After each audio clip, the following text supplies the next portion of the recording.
ৰাজহ বিভাগৰ উদ্দেশ্যটো ৰাজহ বৃদ্ধি কৰা কথাটো নহয়। কাৰণ আজিৰ চৰকাৰখনে কেনেকৈ ৰাজহ বিভাগটোৰ দ্বাৰা প্ৰথম কথা আজি বহু বছৰ ধৰি মাটিৰ অধিকাৰ পাবলৈ বহুত লোক বঞ্চিত হৈ আছে।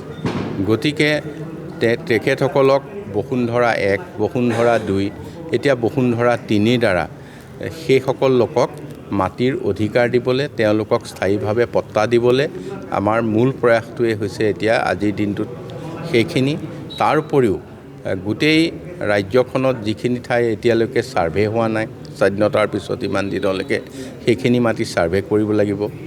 তাৰপিছতে ইয়াৰ ডিজিটেলাইজ কৰি ইয়াৰ মেপ তৈয়াৰ কৰিব লাগিব আৰু সকলোৱে যাতে নখদৰ্পণত গোটেই মাটিৰ তথ্য পাতিখিনি উপলব্ধ হোৱাই তাৰ এনেধৰণৰ ব্যৱস্থাখিনিয়ে অত্যাধুনিক ব্যৱস্থাৰে ৰাজহ বিভাগটোৰ কাম কাজ ইতিমধ্যে আৰম্ভ কৰিবলৈ চৰকাৰে সিদ্ধান্ত লৈছে আৰু তাৰ মাজভাগতে মাননীয় মুখ্যমন্ত্ৰীয়ে এইটো দায়িত্ব দিছে।